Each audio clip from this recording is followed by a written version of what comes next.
Hello. I thought it would be useful today to look into a very famous passage about silence.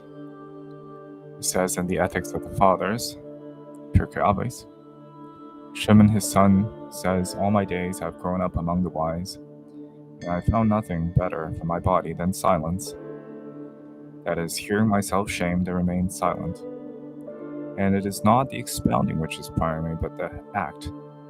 That is, and know what that silence is good, for even for expounding and speaking a Torah, in which there is nothing greater, the primary reward is for the act, which follows from it.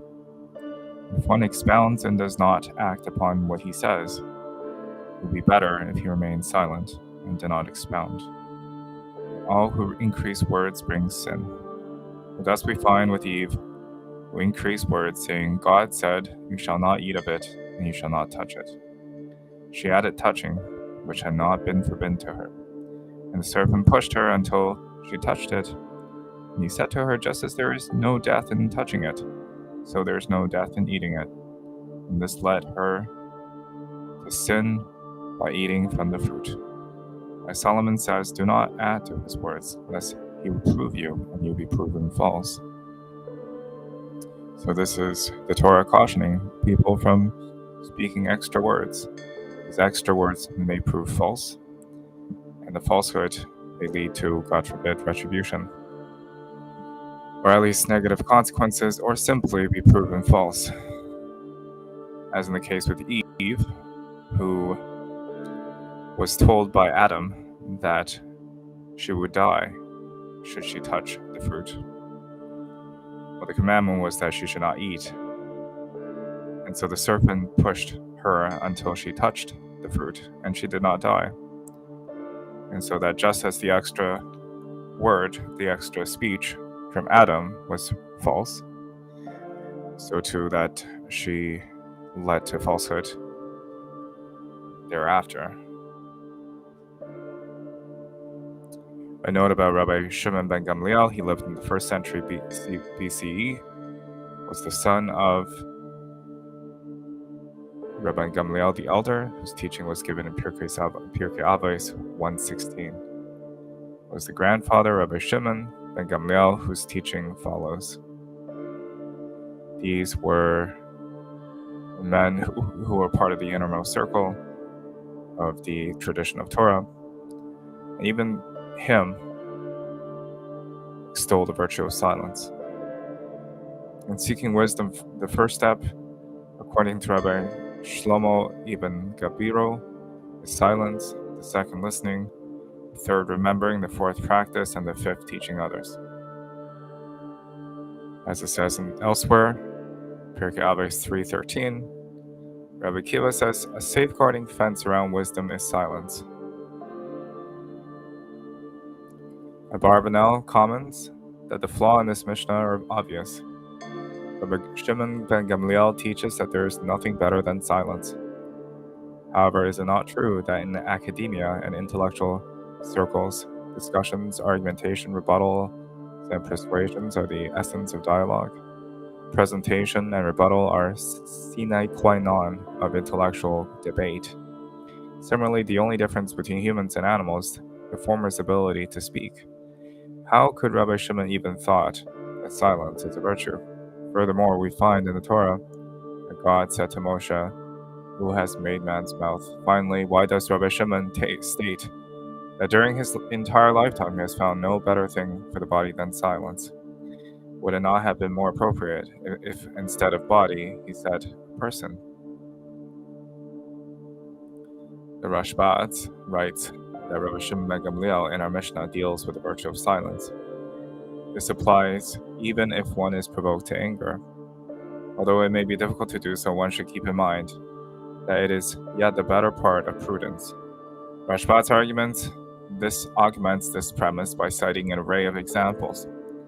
According to several midrashic sources, when the sun and the moon were created, the moon said to God, I and the sun cannot serve on an equal basis. Choose between us which will be superior to the other. Because the moon spoke boldly, its illumination was diminished and the sun dominates. So it is with the one who remains silent in times of provocation. One who is aggressive and undisciplined and who suffers degradation. The one who is aggrieved is the one who will emerge with greater stature. Rabbi Shimon ben Pazi raises a contradiction between the two verses. It is written, and God made the two great lights. And it also written in the same verse, the greater light to rule the day, and the lesser light to rule the night, indicating that only one was great. Rabbi Shimon ben Pazi explains, when God first created the sun and the moon, they were equally bright. Then the moon said before the Holy One, blessed be he, master of the universe. Is it possible for two kings to serve with one crown? One of us must be subservient to the other. God therefore said to her, that is the moon, if so, go and diminish yourself. She said before him, master of the universe, since I set a correct observation before you, must I diminish myself? God said to her as compensation, go and rule both during the day, along with the sun, and during the night. She said to him, what is the greatness of shining alongside the sun, what used as a candle in the middle of the day? God said to her, go, let the Jewish people count the days and years with you. This will be your greatness. She said to him, but the Jewish people will count with the sun as well, as it is impossible that they will not count seasons with it. As it is written, and let them be for signs, and for seasons, and for days and years. God said to her, go, let righteous man be named after you. Just as you are called lesser, Hakatan, light, there will be Yaakov Hakatan, Jacob our forefather, who is known as the small one. Shmuel Hakatan, Hannah, and David Hakatan, that is King David. God saw that the moon was not comforted. The Holy One, blessed be, said, bring atonement for me, since I diminished the moon, the Gemara notes, and this is what Rabbi Shimon ben Lakish says. What is different about the goat offering of the new moon? It is stated with regard to it, for the Lord, the Holy One, blessed be, said, this goat shall be an atonement for me, having diminished the eyes of the moon.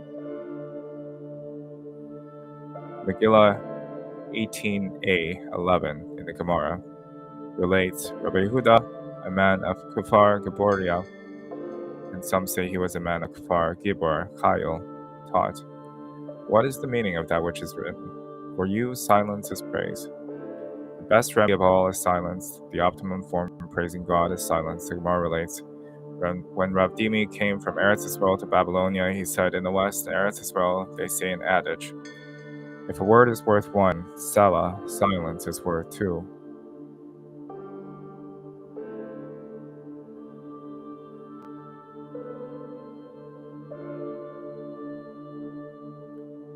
Some commentaries by the Rebbe.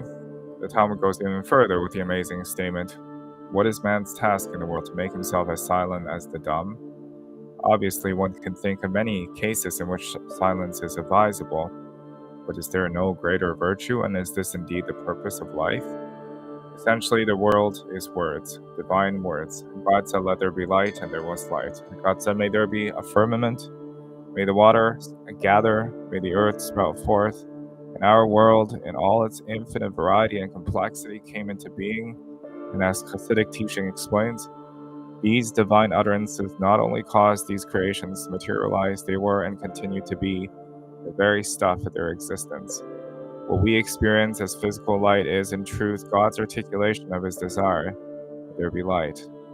Grass is our physical perception of the divine words. May the earth sprout forth greenery, and so on.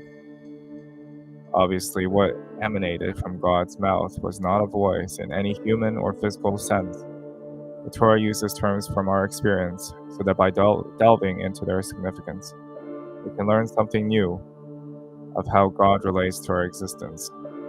In our case, the Torah wishes to describe an existence which, on the one hand, is distinct from its source, yet on the other is utterly dependent upon it, and possesses no reality other than that dependence. This is the significance of the metaphor of speech in regard to creation. That is, creation stands despite the fact, well, it seems like God would continue to speak it into existence. Existence seems to be distinct from the source, but it's still utterly dependent upon the source. They're not separated. When a person speaks, he creates something that exists beyond his own being. The thought that he had conceived and which up until now has existed only within his mind is now translated into words that depart his person to attain existence distinct from his. Nevertheless, they are utterly dependent upon him for existence. The moment he ceases to speak, the entity referred to as the speech no longer exists. In other words, their existence can only be defined in terms of his ongoing involvement to create them. So it is with the world. On the one hand, God desired that a world exists, that it constitutes a reality, which at least in its own perception is distinct from his. On the other hand, the world has no independent existence, possessing no reality other than God's constant involvement to create and sustain it. What model have we in the human experience of reality for such an entity? Speech. So what is the world? The closest we can come to answering this question in humanly comprehensible terms is to say the world is God speaking. There is, however, a single exception to this model for the essential nature of all created things, the soul of man. Every single creation is described by the Torah as having come into being by a divine utterance, except for the soul. The Zohar explains that the soul is not a divine word, but a godly thought. Referring to the above interpretation of the metaphor of speech, this means that the soul is a creation, which does not depart the all-pervading reality of God. A creation which not only senses its total dependent upon its source, as deep down does every creation, the one which does not even see itself as an entity distinct from its creator. Although in a verbose world, the soul of man is a thing of silence, and its mission in life is to impart the silence the world about it.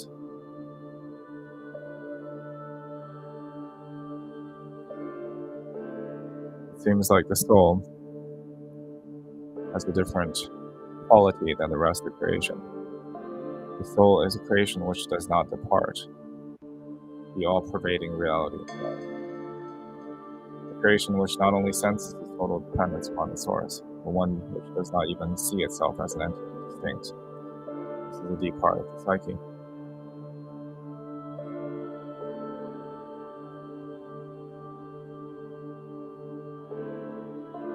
It would appear that the manifestation of the soul, unlike other forms of creation, is expressed through silence.